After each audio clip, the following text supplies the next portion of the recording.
It's that time again. It has been 6 years since I started hormone replacement therapy on November 14th of 2014. That's basically the entirety of my adult life. If you've seen previous videos, I have spoken at length about the physical changes, the mental changes, the social changes. So this year, with basically me sitting at an equilibrium point or a point where everything is just maintenance in my hormone replacement therapy journey, I wanted to focus more on a life update of sorts to show where I've been and how I've been, and basically how I've evolved over these 6 years. Beginning with pronouns, mine are she, her, hers. They have been since before I started hormone replacement therapy. And these last few years, I've grown into them more as I've been misgendered less and less and felt less pressure to have other people refer to me by those pronouns. As someone who is legally female in gender and sex, I am now protected on those bases. So misgendering doesn't happen nearly as much as it used to, and I'm very thankful for that. With pronouns and misgendering covered, let's have an overview of the past 6 years. Late 2014 doesn't stand out to my mind at all. Neither does most of 2015. However, during that period, I did realize that I was relatively safe presenting as I saw myself. And that led to early 2016, me updating my name, my gender, and my sex, all legally, all through the legal requirements that we have here in WA. Late 2016 was when Trump got elected, and at that time I was about to start a contract over in the US working for Disney. So it was one hell of a time to be a trans woman.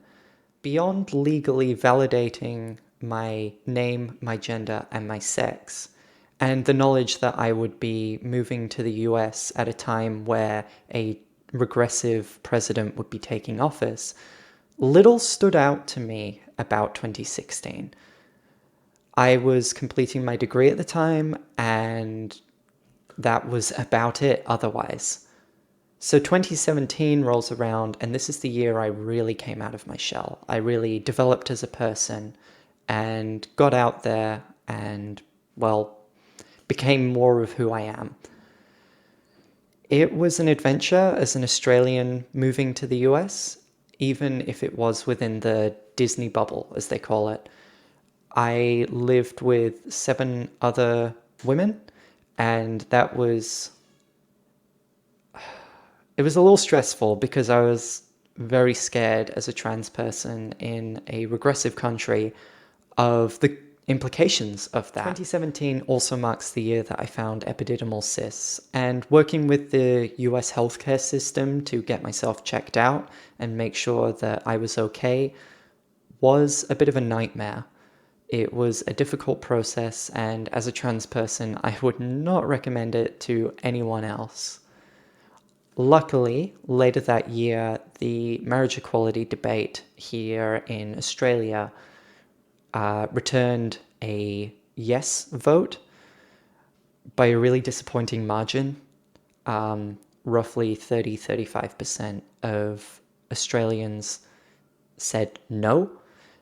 And being over in the US, despite knowing that it was a win and that finally, if I were to ever get married, I would be able to do that without regard to my partner or partners' genders and sexes.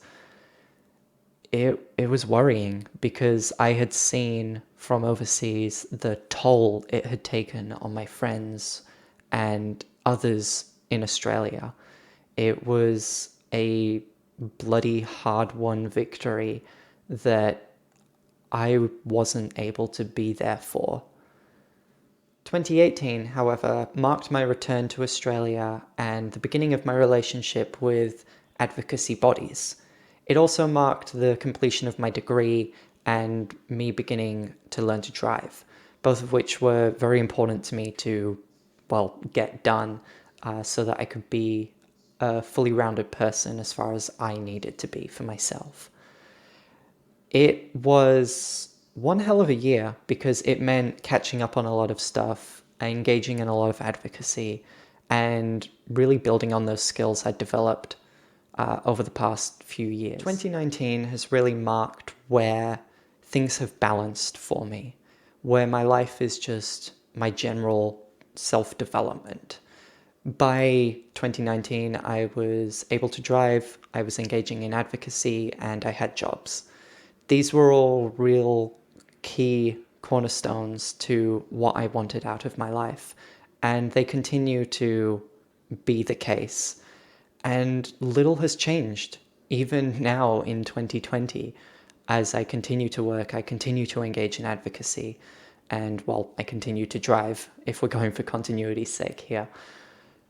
And my life has more become about just developing as a general human being, rather than focusing on transition or my, I guess, life as a trans person in the sense of evolving my experience.